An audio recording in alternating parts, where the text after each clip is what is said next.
Ang pagpapatuloy. Sa patuloy nga na paglalakad ng buong tropa ay hindi nila inaasahan ang pagdating ng isang sub-senaryo. Ito ay may titulong Hunting for Food. May kategorya itong sub na may difficulty na letter E. Maki-clear ang senaryo na ito sa paghunting ng mga halimaw at pagluto dito para gawing pagkain. Wala itong time limit para magawa at kapag nagawa naman ito ay magkakaroon ng bawat participants ng 500 coins bilang pabuya. Ang hindi naman makagawa nito ay magkakaroon ng hindi pa alam na penalty. Sa patuloy pa ring paglalakad ng buong tropa ay napahinto ang mga ito nang tumambad sa kanilang harapan ng mga patay na halimaw. Ang halas nasa harapan ng anding si Huiwon ay nandiri sa napakaraming nagkalat na halimaw na pinangalan ng Tier 9 Subterranean Ground Rat. Sa dami nga nito na nagkalat sa riles ng tren ay napatanong pa itong si Huiwon kung sino daw ba kaya ang makakagawa ng bagay na iyon. Sa isip ni Doc Zhao habang pinagmamasdan ang halimaw na nasa harapan nito. Ang ground rat daw ay naninirahan sa underground at ang mga ito daw ay grupo-grupo sa paghahanting ng kanilang makakain. Kilala nga din daw ang mga ito dahil sa ang mga ito ay hindi tumitigil sa paghahant ng kanilang mabibiktima. Dagdag pa nito na hindi nga daw magiging madali ang kanilang gagawin. Dahil ang tunnels daw na kinaroroonan nila ay nakakonekte din sa iba't ibang station at ang bawat tunnels nga daw ay punong-puno ng halimaw. Tatanong naman ni Huiwon kung sino ang kayang makagawa na makapatay ng napakaraming ground rat. Ay nasabi pa rin sa isip ni Doc Zhao na wala na nga daw iba ang makakagawa noon kundi si Jung Yokyu lamang. Sa puntong iyon ay parang ramdam ni Doc Zhao na simula sa kanilang kinatatayuan ay magiging mapanganib na kaya umupo ito at nag-isip. Inakala tuloy ni Yonsong na gagawin na nila ang senaryo kaya tinanong nito si Doc Zhao kung sapat na ang pagluto at pagkain sa mga halimaw para maklear ang senaryo. Tumagot naman si Doc Zhao na ang clear condition nga daw ng senaryo ay kailangan nilang maghunting. Kaya nakakasigurado daw ito na hindi iyon sapat. Tinang-ayunan nga iyon ni Yonsong at nagtanong ulit kung sa apoy daw nila iyon lulutuin. Hindi naman iyon nasagot ni Doc Zhao dahil sa malalim nitong iniisip. Mga ilang saglit pa ay lumingon ito kay Huiwon at sinabi dito na nasabi daw nito sa kanya na magaling ito sa kendo. Napahawak naman sa ulo itong si Huiwon na parang nahihiya kasabay ang pagsagot nito sa katanungan ni Doc Zhao sa kanya na hindi naman daw magaling kundi marunong lang. Mga ilang minuto pa ang lumipas matapos ang usapang iyon ni Huiwon at Doc Zhao. Pinakita itong buto ng halimaw na nababalot pa ng nabubulok na laman nito. Kinuha na pala ng buong tropa ang iba't ibang bahagi ng buto ng katawan ng subterranean ground rat para gawing sandata ng mga ito. Nakangiting pinagmamasdan dito ni Huiwon ang kanyang sandata na nagmukha ng espada. At bigla na lang nitong nasabi na pakiramdam daw niya ay parang bumalik ang oras noong panahon pa ng mga bato. Kasabay ang notification ng system na napagtagumpayan daw nila na magkaroon ng sandata gamit lang ang kanilang pag-iisip. Nagustuhan naman daw ng ilang constellations ang kanilang pagiging primitiveness at nagbigay sa kanila ng tig 100 coins. Pinagmamasdan din pala ang mga ito ni Doc Zhao na nasabing kailangan daw ng armas nilang maging matalas at matulis. Kaya subukan daw nilang hasain iyon sa mga bato malapit sa kanila. Sabi pa nito na mukha daw silang mahihina pero nakakamangha nga daw na makahanap ang mga ito ng kahit papaano ay maayas na sandata. Sa isip ng ating bida. Sa oras daw na iyon ay alam niya ang nararapat gawin dahil detalyado nga daw na sinabi sa TWSA kung paano mapapatay ang mga halimaw. Habang nagsasalita nga si Doc Zhao ay napansin ni Sangao ang natanggap niyang gift coins. Nagtataka ito dahil nagbibigay daw pala ang mga constellations ng coins sa ganoong ginawa lang nila. Kasabay noon ang pagtanong ni Doc Zhao sa mga tropa nito kung meron pa daw silang coins. Dahil kung meron daw ay gamitin na daw nila lahat iyon para mag-invest para madagdagan ang kanilang strength, stamina, at agility. Magtira lamang daw sila ng sapat para pangbayad sa survival fee. Pasensya na nga daw sila sa sasabihin niya pero sa senaryo nga daw na kinakaharap nila ay hindi siya umaasa na lahat sila ay makakaligtas ng buhay. Pero kahit ganoon nga daw ay pakiusap pagsikapin pero nila na manatiling buhay. Ang sinabi namang iyon ni Doc Zhao ay parang alam na nila kaya din na nila iyon pinansin. Sa di kalayuan naman ay parang may nakita ang grupo ng ating bida dahil sa paglaki ng mga mata nito bunsod ng pagiging alisto. Papalapit na pala sa kanila ang mga hindi mabilang na mga halimaw na subterranean ground rat. Una ay isa lamang ngunit sa hudyat ng pagsisimula ng sub-senaryo na may titulong Hunting for Food ay mabilis itong dumami na tinutungo ang kinaroroonan ng grupo ni Doc Zhao. Agad namang pinangunahan ni Yonsong Lee ang pagdepensa kasabay ang pagpatay sa mga ito sa pamamagitan ng pagtusok niya dito. Sa sobrang lakas nga ng lalaking ito ay gamit lamang ang armas niyang matulis na buto ay inangat pa niya ito para mas lumalim ang saksak niya dito. Sa patuloy nga na pagsugod ng mga subterranean ground rat ay makikita naman natin itong si Huiwon na gamit ang kanyang armas na buto na ginawa niya ng talim ng sa espada. At ang kaalaman nito sa teknik na kendo ay mabilis nitong napagpipire-piraso ang mga halimaw na makikita nito. Iniisang kamay nga lang nito ang mga halimaw sa napaka-astig na paraan na parang gamit din nito ang kanyang crouching figure na skill nito. Pandusay nga lahat ng halimaw na lumapit kay Huiwon sa sobrang lupit nito.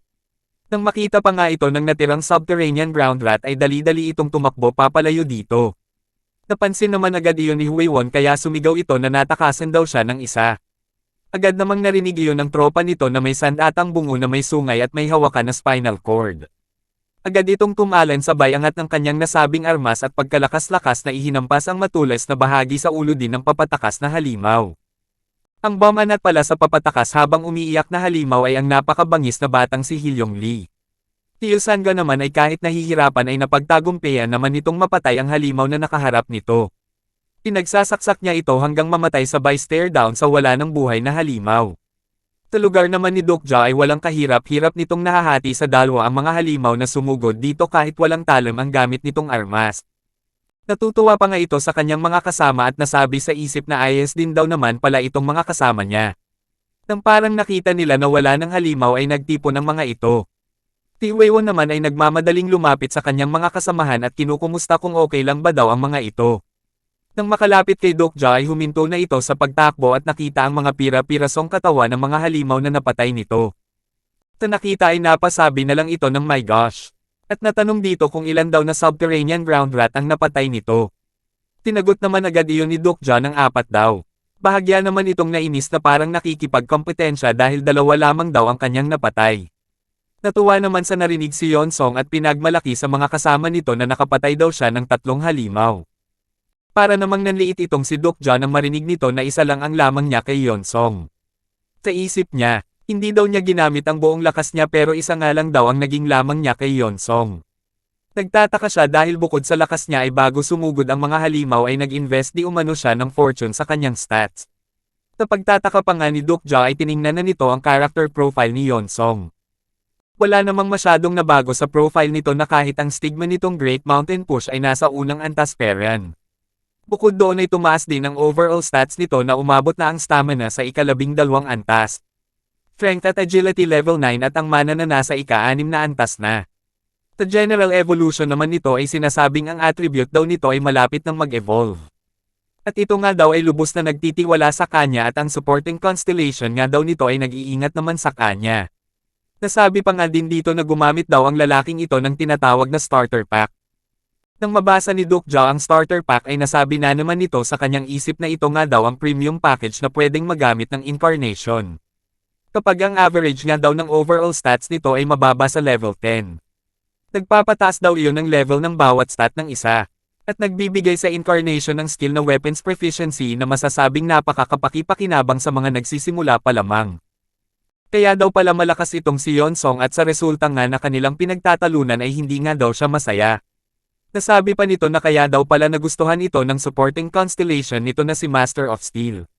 Sa matagumpay naman nilang pagpatay sa mga subterranean ground rat, ay nasabi ni Yu Sangao habang pinagmamasdan ito kung paano daw nila iyon lulutuin dahil parang hindi daw iyon makakain ng hilaw. At dahil parang si Dokja nga lang ang may idea kung paano nila iyon makakain ay agad nitong sinabi. Na hindi daw nila iyon kakainin ngayon pero sigurado nga daw siya na makakahanap sila ng paraan. Sa nasabing iyon ni Dokja ay nagtinginan sa kanya ng masama ang mga kasama nito. Nagulat naman si Dokja sa reaksyon ng mga kasama nito kaya natanong niya kung may mali sa kanyang nasabi. Agad namang lumapit si Yonsong kay Dokja at sinabing maraming beses na niya daw gustong itanong ito sa kanya. May alam ba daw ang ating bida sa kung ano ang kalagayan na kinasasadlakan nila? Naging seryoso naman ang lahat sa tanong na iyon na parang gusto nilang sabihin ni Dokja na oo. Lalo na nga itong si Mr. Han na kanina pa nagtatago sa mga halimaw. Siguro ay cooldown pa ang ultimate skill nito kaya ito nagtatago.